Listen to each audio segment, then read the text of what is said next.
উইকেন্ডে কোথাও ঘুরতে যাওয়ার প্ল্যান করছেন?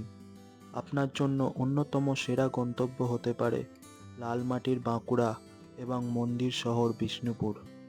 চলুন আপনাদের একটু ঘুরিয়ে আনি সেখান থেকে।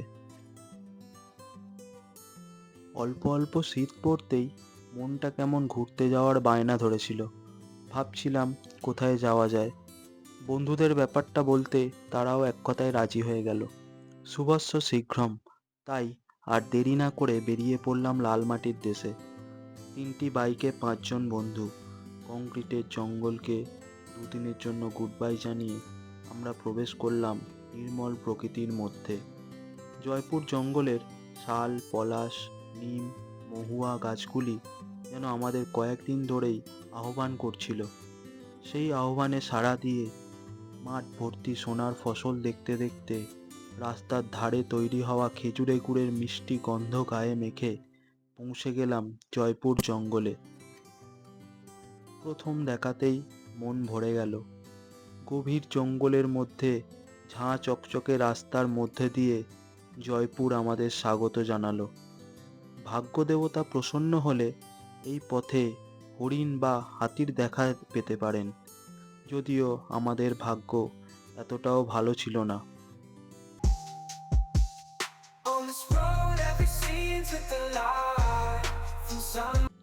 এরপরে আমরা দেখতে চললাম ব্রিটিশদের নির্মিত বিমান ওঠানামার একটি রানওয়ে, যেটি দেখতে যাওয়ার পথে পড়ল একটি ওয়াচ টাওয়ার এবং রেল লাইন।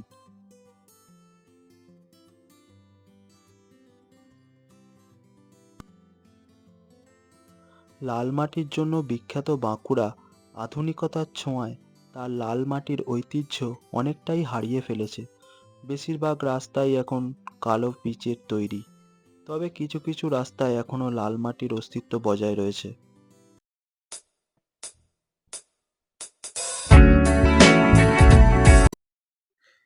এটি দ্বিতীয় বিশ্বযুদ্ধের সময় ব্রিটিশদের দ্বারা নির্মিত একটি রানওয়ে, যদিও রক্ষণাবেক্ষণের অভাবে বর্তমানে এটি বিলুপ্তপ্রায়। আমাদের এই জায়গাটি খুব একটা ভালো লাগেনি।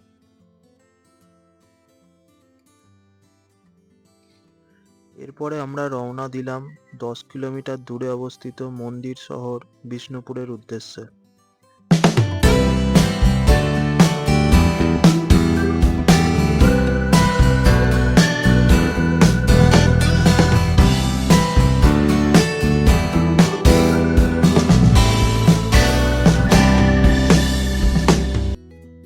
আমরা এসে পৌঁছালাম বিষ্ণুপুরে। এটি বিষ্ণুপুর শহরের প্রবেশদ্বার।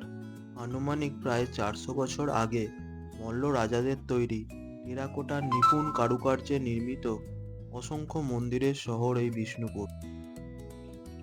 এটি হলো রাসমঞ্চ। এর অপরূপ কারুকার্য আপনাকে মুগ্ধ করবে। আর আপনি যদি মন্দিরের ভেতরে প্রবেশ করেন, তাহলে আপনি গোলক ধাঁধার মধ্যে পড়ে যাবেন।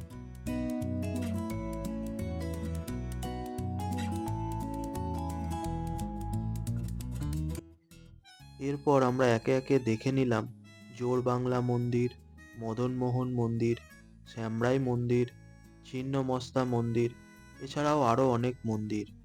রামায়ণ মহাভারত ছাড়াও বিভিন্ন পৌরাণিক ঘটনাবলী এই মন্দিরের গায়ে টেরাকোটার সাহায্যে অত্যন্ত নিপুণভাবে ফুটিয়ে তোলা হয়েছে। বেশিরভাগ মন্দিরেই ভগবান রাধাকৃষ্ণ পূজিত হয়ে থাকেন। সবার অপূর্ব সুন্দর লাগবে, বিশেষ করে বয়স্কদের।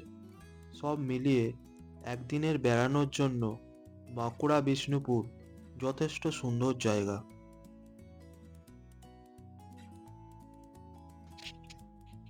প্রায় সমস্ত মন্দিরের সামনেই টেরাকোটার তৈরি অপূর্ব সব শিল্প সামগ্রীর দোকান রয়েছে। চাইলে পছন্দ মতো জিনিস কেনাকাটি করে নিতে পারেন। সবাই সুস্থ থাকবেন, আনন্দে থাকবেন। আর আমাদের অভিজ্ঞতা কেমন লাগলো অবশ্যই জানাবেন। ভালো লাগলে ভিডিওটি একটি লাইক করে দেবেন এবং চ্যানেলটিও সাবস্ক্রাইব করে দেবেন। ধন্যবাদ।